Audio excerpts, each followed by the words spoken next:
there. Did I see you chasing a golf cart? How about you? Yeah.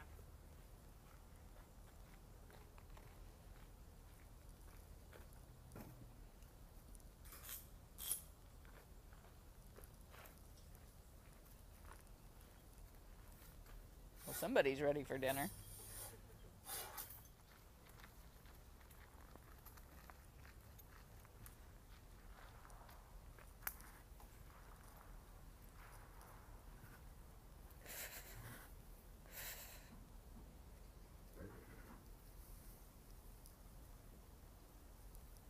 It's coming soon.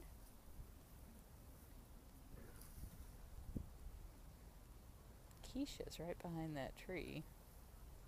I don't want to walk around and upset her. See if she'll peek around.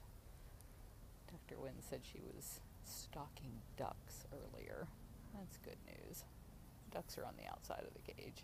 At least she feels good enough to stalk them. Back in the background is Dr. Wynn, Dr. Justin, Jamie, Gail, and Karma. Poor Kimba is just skinny as a rail and only eating tiny little meals. So they're trying to decide whether they should sedate her and try to evaluate the problem, or try to get some more meat on her bones before sedating her, because that could be so dangerous.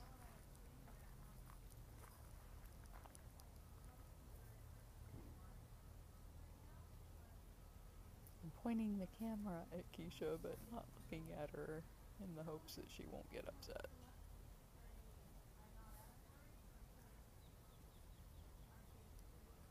They're putting in an extra feeding block over there for Kimba. I hate those stupid neighbors. Every day they're shooting guns or running around in their ATVs. They're putting another feeding block back closer to the den for Kimba, so that if she's feeling shy, she can eat back there and not be up near the other tigers when food is present.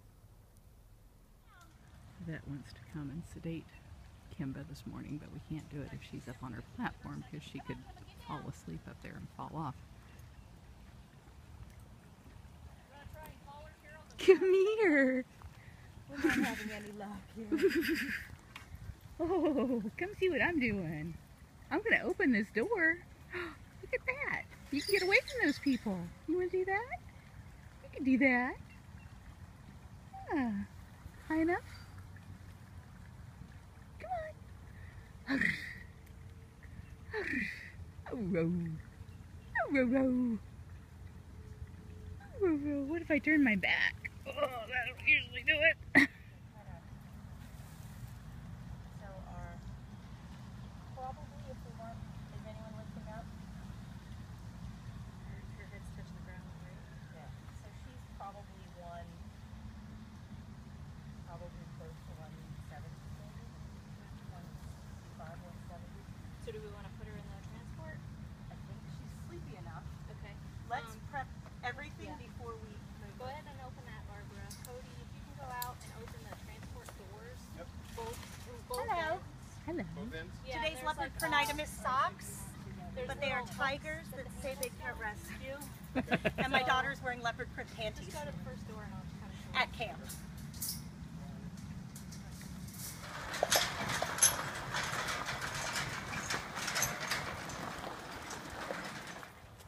You got the goods. that huge branch that fell down the tree. Wow. She's sternal, but still really dopey. She's not going out till tomorrow. I don't think she could. Any blood work back?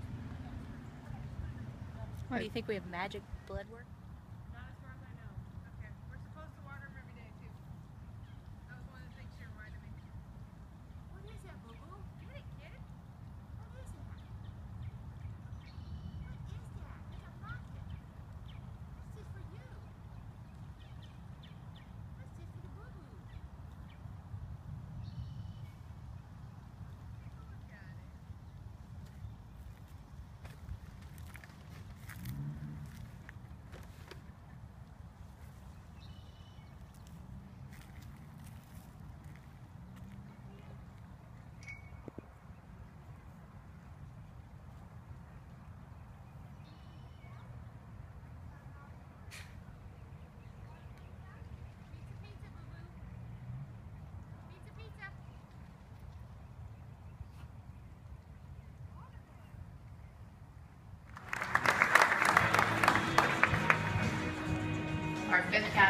is environment and animals. And our first finalist in this category is the Big Cat Rescue Corporation.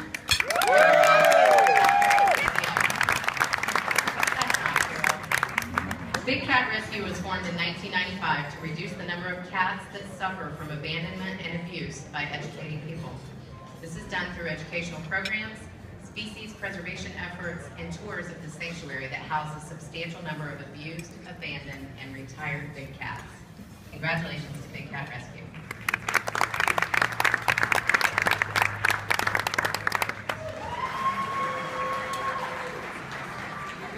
I have a frog in my throat, excuse me. It wants to stay there. Well, apparently, it's not necessarily.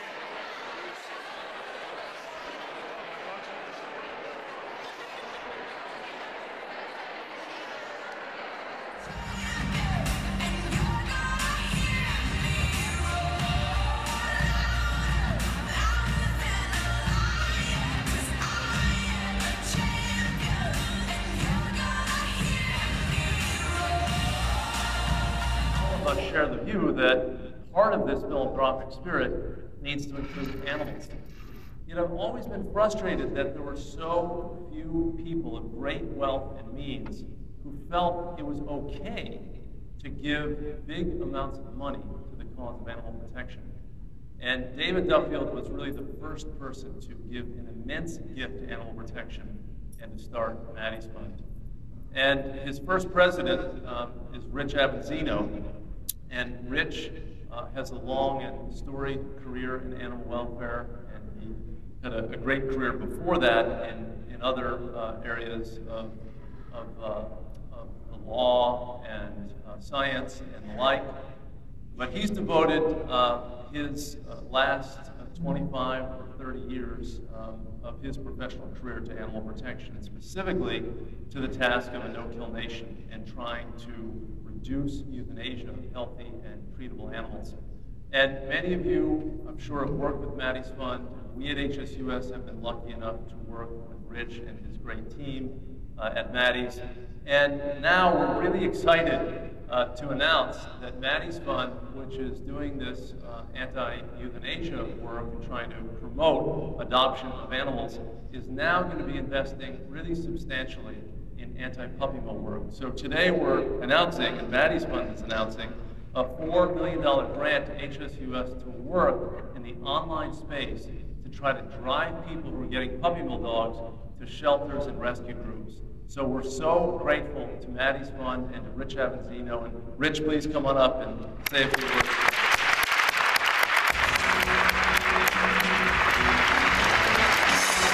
Animals in this country. And I want to just mention very, very quickly before we bring up a very special guest, the Attorney General of Florida. And I want to ask you to think about becoming part of a new program. If you're a U.S. citizen, for the folks internationally, you may want to think of reproducing this model.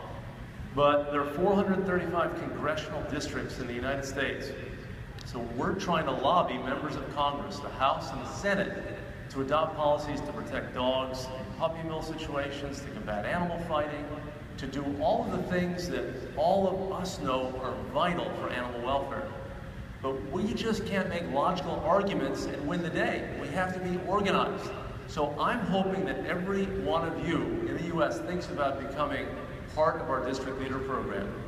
And we will train you and work with you and create a grassroots force to do ongoing legislative advocacy, to do membership recruitment, to swell our ranks, to help companion animals, to promote eating with conscience, to protect wildlife, and networking with local groups in your community.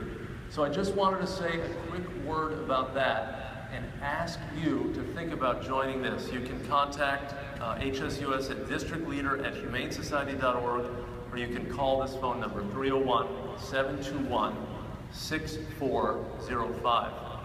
And I'll tell you that who serves in legislative bodies, who serve in executive agencies, the chief executives, the attorney generals of the United States matters.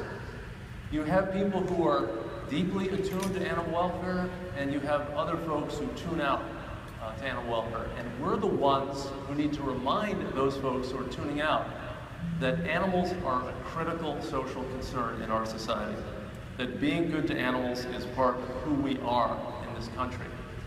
And we're really lucky here in Florida. We're so glad to be here in Daytona Beach and to have Animal Care Expo this year in this great state. And there's no more animal-focused Attorney General in the country than Pam Bondi. She was elected in 2014 as Attorney General of Florida, the chief law enforcement person in the state. And she travels around the state, talks about adoption, talks about companion animals, talks about why animal cruelty is a terrible thing. And she has stopped by today. We're so glad to have her, the Attorney General of Florida, Pam Bondi. Another reality would have been like a Stephen King novel, you know, all the cats just started coming in on me a little bit, you know? And from that day forward, they called me Cat Boy. But it was fun. Nothing wrong with Cat Boy. I was Cat Boy for 10 years, you know? And I took it seriously. I started to just throw myself into whatever I could read about cats, whatever I could just soak up, I did. And if you know me, you know, look, I'm taking notes on my phone about what I'm going to say. And I mean, I was a terrible student, but the mission itself overtook what I didn't think I could do. Yeah, we were still in that reality, right? We were still, this is 93, 94, you know? I mean, I was working at the shelter for, what, a week or two before we start euthanasia training, you know? Just as fast as you're learning how to just foster your enthusiasm and your compassion, you're also learning how to kill.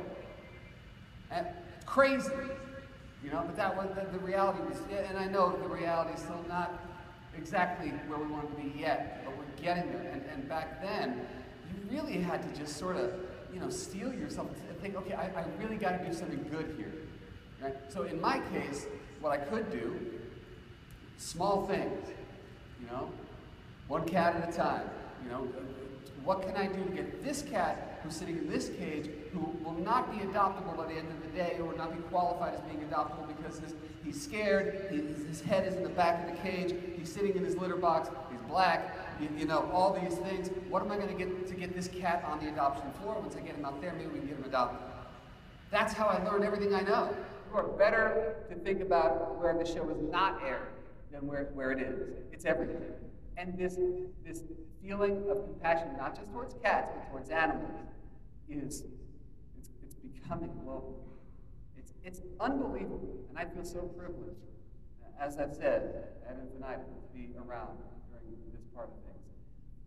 When I teach at shelters, when I talk to from administrators to just, you know, to the workers, to the volunteers, you know, board members, we do a lot of different things. I'll go through the shelter and discuss what I've found works with cat behavior enrichment, environmental enrichment, how to keep these guys from going nutty, how to move away from a caged reality, because I firmly believe that as long as we are dealing in that reality, we're still going to be killing a lot of cats. And we just work toward it, you know? I mean, we have great discussions, great discourse, great arguments. I mean, you know, we argue a lot. It's fine. We're passionate people. That's totally cool. And believe me, in most of these talks, there's a little bit of argument going around. That's fine. That's fine. But at the end of the day, there's a lot of people there who believe in the same thing. And the message that I bring to everyone there, that I will bring to you as well today, is that there's this, you know, if you've seen my show, you know that I talk about this thing called the challenge line. The challenge line is what makes me bleed, right? That's the answer to your question, why do you keep sticking your hand in there? Why do you keep getting cut up? It's called the challenge line. What I'm doing is I'm trying to see at what point a cat goes from being comfortable to being challenged. There's that challenge line. Once I am aware of exactly where that line is, and granted, I mean, I don't spend my entire life getting cut up. I mean, it's you know, whatever. But, you know, sometimes it happens, and luckily enough, it winds up getting on TV. Go figure. But, you know, pushing that challenge line is important, you know. For all the community cats I've worked with over the years, if they have a life as a companion, it's important to see where that challenge line is and see if it's part of them to come past that line. If not, hey, okay. You know, for cats in homes, it's so important to find challenge, and like your children, you would say, I know, you know, I want to make you comfortable, but I gotta challenge you. I gotta get you ready to thrive through the bigger world. You know, that's your obligation as a parent.